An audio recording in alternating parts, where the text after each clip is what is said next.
Welcome to Operations Review Part 2. Basically, we're going to start off with this one looking at the concept of economies of scale. Economies of scale is the cost advantages that manufacturing businesses get from producing large production runs of smaller items. Basically, this means that the unit cost per item is shared over the large run. So a classic example would be Lego bricks. They make millions and millions of those. That keeps the individual cost of each brick down. The exception, or the opposite of economies of scale, are things that are specialised production runs, like custom cars. Basically, you're only making one. It's unique. The cost of tooling up and getting it all ready to go is far higher per unit. As a general rule, the larger the production run, the cheaper the item will be per unit of production. The cost of renting the factory, the cost of powering the machines, the cost of training people gets spread over a much larger run of things. So manufacturing companies look to take advantage of economies of scale wherever possible to make their production costs cheaper. A question often asked is, how do you think the economies of scale compare between a car company in Australia compared to the USA?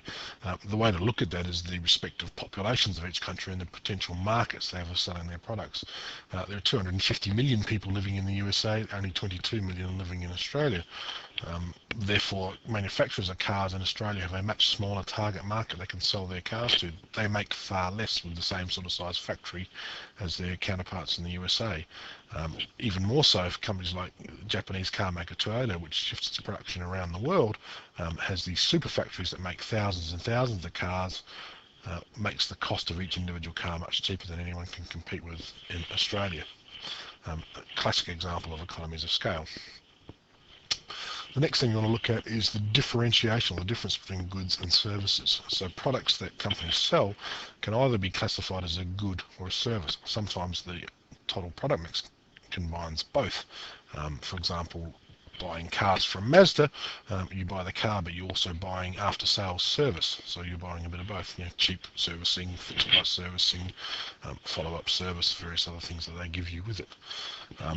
The table listed here gives you a good examples of the difference between goods and services. The first example being tangible and perishability. Goods are things that you can touch and hold, whereas services are things that exist. Basically, they're things that are being performed, like making a cup of coffee. You can't touch the making of the cup of coffee. You can touch the product at the end, but you're also getting the service. So making coffee is another example of both a good and a service. Services generally are only intangible. They don't exist while they've been performed, but the effects may endure for a long time. Doing a tax return, you're not actually getting a tax return, you're getting a service. There's not anything you can physically put your hand on, but it's worth your while to do it to get the service performed. Customization, goods tend to be standardized, though they can sometimes be customized. You have the example of customized cars. Services are generally customized, though they may be standardized to a high degree. So again, tax return, you're going to get a fairly standard set of features. Your individual numbers that need to be crunched by the tax agent will be different. So we customize in that regard, but the overall service will be largely standardized for every other tax return you do. Ownership. Goods can be owned and transferred between people through the sale of ownership. Services, on the other hand, cannot. You cannot re-deliver a service without actually, again, charging for it. Something you provide. Things like vouchers for service are actually a good, and they get redeemed for the service. So having a voucher is a good. Once you hand it over in exchange for the service performed, you're now receiving a service. The time between production and consumption, the length of time between production of goods and the consumption can be considerable.